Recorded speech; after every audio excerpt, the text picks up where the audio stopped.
Assalamualaikum warahmatullahi wabarakatuh. Jumpa lagi dengan saya si Tukang Ali, ahlinya tukang.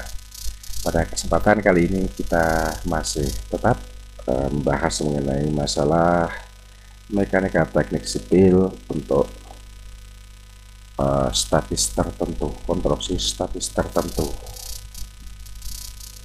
Namun kali ini kita akan lebih fokus membicarakan mengenai masalah balok gerber. Apa itu balok gerber? Balok gerber adalah konstruksi statis tertentu yang mempunyai lebih dari satu bentang. Jadi konstruksi statis tertentu yang mempunyai lebih dari satu bentang, seperti contoh berikut ini ada 3 bentang. Untuk menyelesaikan persamaan bentang balok yang terdiri dari 3 bentang atau beberapa tumpuan ini, kita tidak bisa menyelesaikan dengan 3 persamaan keseimbangan yang biasa dipakai untuk statis tertentu, yaitu jumlahan momen sama dengan 0, jumlahan gaya-gaya vertikal sama dengan 0, dan jumlahan gaya-gaya horizontal sama dengan 0. Nah, untuk menghitung statis tertentu dengan banyak bentang seperti ini, kita pakai namanya metode balok gerber, di mana sesuai dengan namanya, penamaan balok gerber ini ditemukan oleh seorang Jerman yang bernama Gerber ya, untuk menghitung reaksi tumpuan, menghitung momen, menghitung gaya lintang dan sebagainya, itu pada konstruksi statis tertentu yang mempunyai lebih dari satu bentang, dengan cara menambahkan sendi. Nah, caranya adalah seperti ini, kita ditambahkan sendi. Nah, tambahkan sendi S pada konstruksi. Nah, dengan jumlah adanya ketentuan jumlah sendi sama dengan S sama dengan N/2, di mana S adalah jumlah sendi atau engsel, N-nya adalah jumlah tumpuan. Sebagai contoh, diketahui ini ada 4, N-nya ada 4, 1, 2, 3, 4. Jadi jumlah sendinya sama dengan 4 min 2 sama dengan 2. Bagaimana dengan cara meletakkannya? Dimana meletakkannya? Syaratnya adalah seperti ini. Letak sendi yang pertama, satu bagian bentang maksimum ada 2 sendi. Jika satu bagian bentang terdapat 2 sendi, maka bentang kanan dan bentang kiri tidak boleh dipasang sendi. Selanjutnya kita lihat bahwa di antara sendi ini disebut balok anak, itu balok yang menumpang. Nah, kanan kirinya adalah balok induk. Jadi kita cara penyelesaiannya, perhitungannya adalah kita menghitung balok anaknya dulu. Setelah balok anak ketemu reaksi perletakannya atau reaksi sendinya ini, baru kita menghitung balok induknya. Terus yang kedua, masih bentuk konstruksinya masih sama, cuman letak sendinya berbeda. Nah, ini yang ketiga, ini adalah bentang ujung maksimum dipasang 1 sendi. Ini bentang ujung ya, di maksimum dipasang 1 sendi dan tidak boleh dipasang dekat dengan tumpuan ujung. Ini tumpuan ujung, ini tumpuan ujung, maka sendinya diizinkan hanya ada 1 sendi dan didekatkan dengan tumpuan tengah, tidak boleh dekat dengan tumpuan ujung. Kita langsung saja pada contoh soal. Jika diketahui soal seperti ini, ada 3 tumpuan, ada 2 bentang, maka betulkah jumlah sendi dan letaknya ini? Kita bisa cek. Yang pertama, kontrol sendi, jumlah sendi. Diketahui N sama dengan 3, maka jumlah sendinya sama dengan 3 min 2 sama dengan 1. Secara jumlah sendinya oke. Bagaimana letak sendi? Satu bagian bentang maksimum 2 sendi. Satu bagian bentang maksimum 2 sendi. sudah terpenuhi, jadi oke. Yang kedua, jika satu bagian bentang terdapat dua sendi, bagian kanan atau kiri bentang tidak boleh dipasang sendi, ini juga tidak ada oke. Yang ketiga, bentang ujung maksimum dipasang satu sendi dan tidak boleh dipasang dekat dengan tumpuan ujung. Ini tumpuan ujung tidak boleh dipasang di dekat dengan tumpuan ujung, tidak boleh dipasang sendi, sudah memenuhi juga, jadi oke. Selanjutnya kita menghitung. Perhitungan reaksi tumpuan dan momen dihitung secara parsial masing-masing bentang. Nah, tentunya dengan tetap ada perjanjian tanda untuk menghitung reaksi perletakan atau reaksi tumpuan bentang AB. Kita lihat bentang AB, kita fokus di bentang AB, abaikan dulu bentang BC, kita fokus di bentang AB. Sigma momen di titik B sama dengan 0, berarti RA dikali jaraknya adalah 4, ini positif searah dengan jarum jam, dikurangi 5 kali jaraknya adalah 2, min 5 kali 2 sama dengan 0. Jadi RA sama dengan 5 kali 2 itu 10 dibagi 4 sama dengan 2,5, itu reaksi perletakannya RA. Selanjutnya momennya adalah dengan tetap ada perjanjian momen, kita hitung momennya, momen maksimum bentang itu berada pada titik D, artinya ini titik D, ini seharusnya ada notasi D ya, di bawah persis di bawahnya gaya 5 ton ini akan terjadi momen maksimum. Ingat ya, kalau ada bentang dan ada gaya terpusat, ini momen maksimum pasti berada tepat di bawah gaya terpusat. Jadi momen maksimum berada di tepat di bawah 5 ini atau MD. Nah, kita lihat MD atau momen di titik D sama dengan ada gaya RA dikali jaraknya adalah 2, titik D di sini. Jadi RA kali 2 sama dengan 5 kN/m. Selanjutnya bentang BC. Kalau kita lihat bentang BC, abaikan bentang AB, sigma momen di titik B sama dengan 0, min RC, ini arahnya adalah ke atas, berputar ke atas berlawanan dengan jarum jam, maka tandanya negatif, plus 3 dikali 2 sama dengan 0, sehingga RC sama dengan 6/4 sama dengan 1,5 kN. Dan momennya adalah, momen maksimumnya adalah tepat di titik di bawah gaya 3 ton, kita sebut ME ya. Jadi RC dikali 2 sama dengan RC 1,5 dikali 2 sama dengan 3 kN/m. Kita gambarkan momennya seperti biasanya ya, 5 kN/m di bentang AB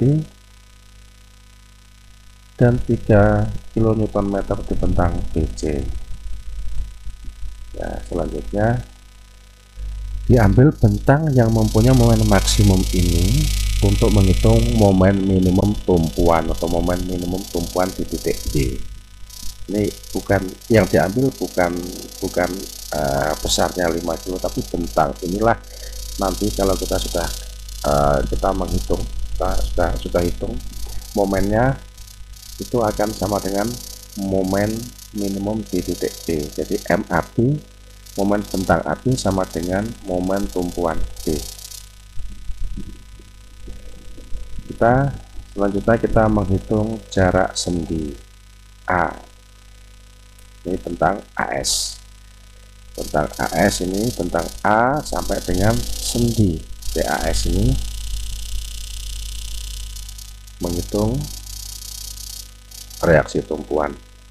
Sigma momen di titik A sama dengan 0, ini RS arahnya ke atas, minus ya, berlawanan jarum jam, dikali jaraknya adalah 4 min A, karena ini A ya, ini jumlahnya ini 4, kurangin A jadi 4 min A, ditambah 5 kali 2 sama dengan 0, jadi RS sama dengan 10/4 min A. Ini A nya belum diketahui, baru kita cari. Selanjutnya Selanjutnya kita hitung momennya, atau Mmax itu sama dengan MD sama dengan RS dikali 2 ini 2 min A. Jadi jarak titik D sampai dengan S ini adalah 2 min A. Jadi RS dikali 2 min A. Itu untuk momen Mach atau momen di titik D. Sekarang kita lihat tentang SC. Pada tentang SC ini kita hitung momen minimum terjadi di titik B, tumpuan B, di titik tumpuan B ya. Momen minimum ini adalah kita hitung dari RS ya, dikali jaraknya adalah A, momen minimumnya atau momen di titik tumpuan di titik B. Perlu diingat bahwa ketika kita menghitung ini, kita menghitung tumpuan dan menghitung tentang AS ini adalah sebagai tumpuan, RS ini sebagai tumpuan. Ini kalau adalah balok anak.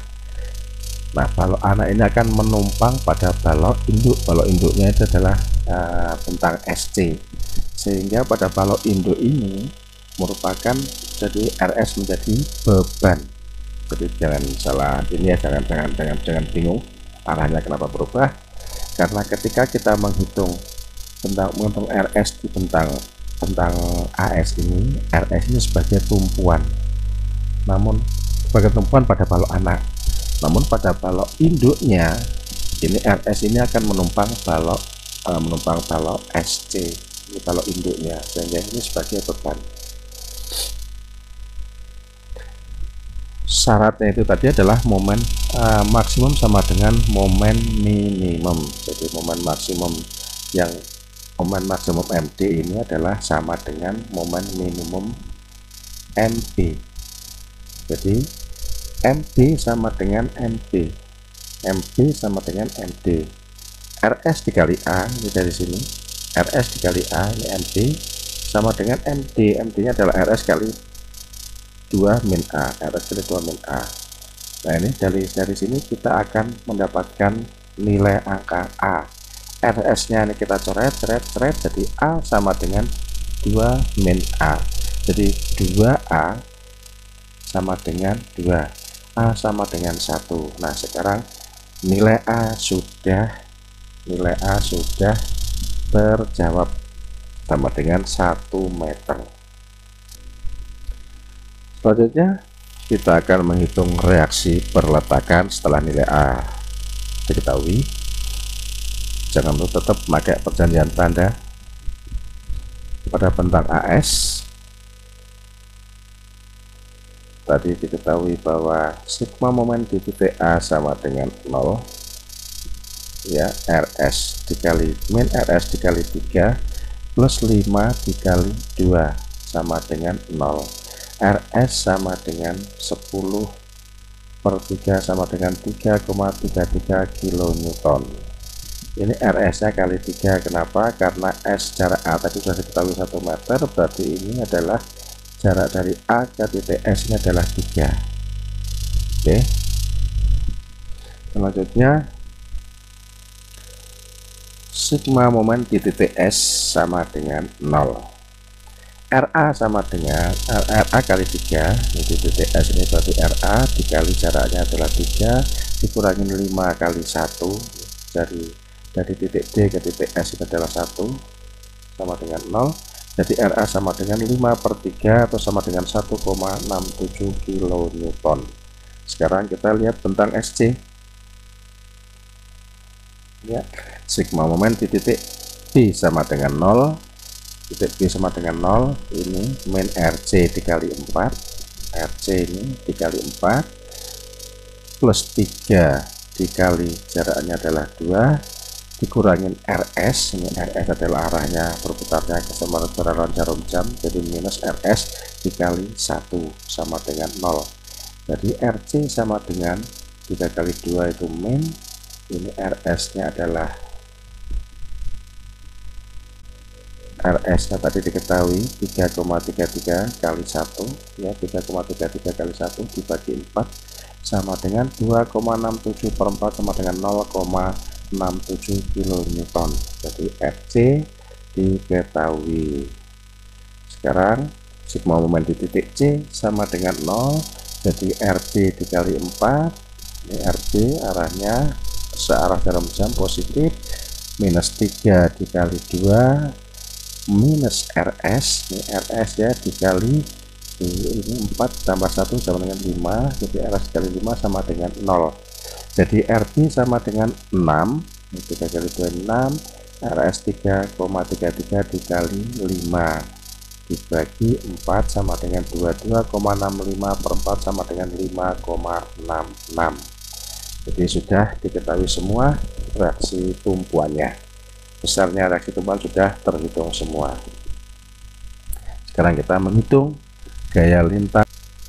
Sekarang kita menghitung gaya lintang dan momen. Nah, setelah diketahui semua, kita tuliskan di sini. RA itu 1,67, RB nya 5,66, untuk RC nya 0,67. Kita bisa menghitung gaya lintangnya. Kalau kita kontrol dulu gayanya, kontrol gaya aksi sama dengan main reaksi. Gaya sigma gaya aksi atau jumlah gaya-gaya aksi itu adalah gaya aksi itu adalah 5 ditambah 3 sama dengan 8. Reaksinya adalah RA ditambah RB ditambah RC atau 1,67 ditambah 5,66 ditambah 0,67 sama dengan 8. Jadi aksi sama dengan reaksi, besarnya adalah sama, minus ini menunjukkan arahnya saja yang berbeda. Jadi gaya aksi arahnya ke bawah, reaksinya adalah arahnya ke atas. Jadi sudah oke ya, besarnya sama, berlawanan arah. Sekarang kita menghitung gaya lintang. Nah, kita gambarkan dulu. Kita tarik garis-garis vertikal masing-masing titik, dan kita tarik gaya, bikin garis horizontal D atau gaya lintang A sampai dengan D. A sampai dengan D ini adalah 1,67. Ini kalau untuk beban terpusat itu linier ya, jadi gaya lintangnya itu besarnya A sampai dengan D konstan atau linier 1,67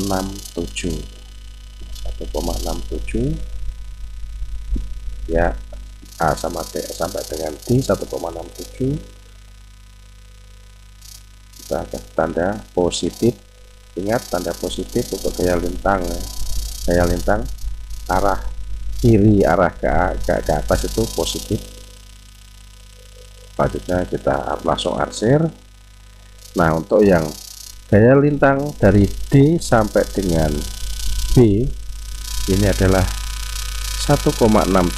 Dari sini 1,67 dikurangin 5, dikurangin 5 itu 5 ini 5 kurangin 5 sama dengan sampai dengan titik sini adalah min 3,33 ya, badannya adalah negatif. Di sebelah kiri ya ada gaya ke bawah itu adalah negatif.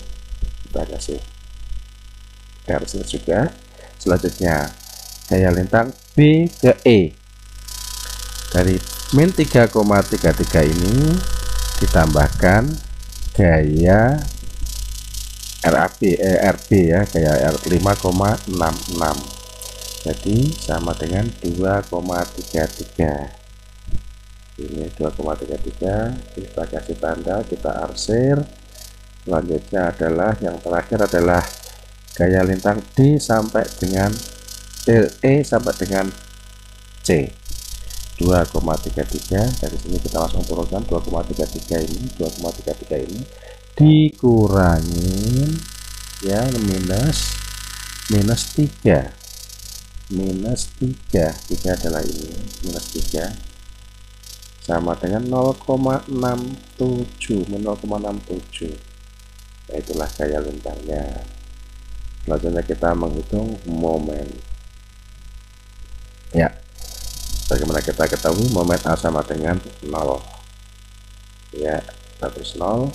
Momen di titik D sama dengan 1,67 kali 2. 1,67 dikali jaraknya adalah 2 di titik D ini, berarti 3,33. Ini MB adalah ini MB sama dengan 3,33 dikali 1. Ini adalah min 3,33 ini adalah RS ya. RS tadi ada, sebetulnya ada gaya 3,33 min 3,33 dikali 1, jaraknya adalah 1. Jadi MB besarnya sama dengan min 3,33, atau kita langsung dengan memakai persamaan MD sama dengan MB tadi yang sudah kita hitung. MB ini sama dengan MD, cuman tandanya yang berubah. Yang MD itu positif karena momen maksimum, yang MB adalah negatif karena momen minimum. Jadi min 3,33. selanjutnya ME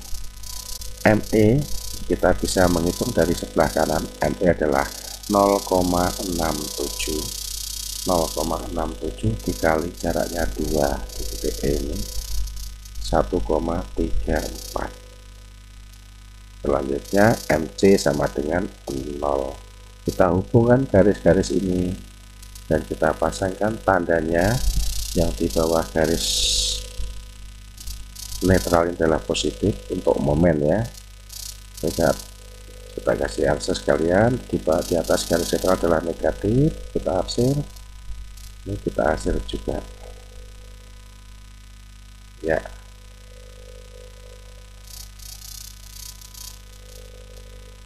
Nah,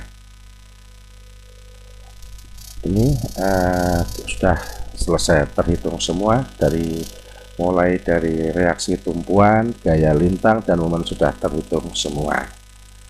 Mungkin ada yang bertanya, loh, katanya kalau untuk tumpuan sendi atau tumpuan roll tidak bisa menerima momen, kenapa ini ada momen? Nah, pertanyaan yang bagus, bahwa ini terjadi kalau bila mana ada tumpuan, ada cantilever, pasti di tumpuan ada momen. Namun momen di sini tidak diterima oleh tumpuan karena ini adalah tumpuan roll, di sini tidak bisa menerima momen. Jadi momen di sini itu adalah momen batang. Jadi momen di sebelah kiri akan dinetralisir oleh momen yang di sebelah kanan. Jadi saling meniadakan. Jadi momen di titik B yang ada di sini bukan momen tumpuan tapi momen batang yang saling meniadakan. Jadi tidak ada masalah, misalkan katakanlah ini momen tumpuannya ada tumpuan roll yang berupa roda, meskipun ada momen ini tidak akan dia berputar karena batang ini saling meniadakan. Ya, jelas ya. Demikian penjelasan mengenai balok Gerber untuk beban terpusat. Cukup sekian, terima kasih atas perhatiannya. Bila ada pertanyaan yang perlu dijelaskan, tulis saja di kolom komentar. Wassalamualaikum warahmatullahi wabarakatuh.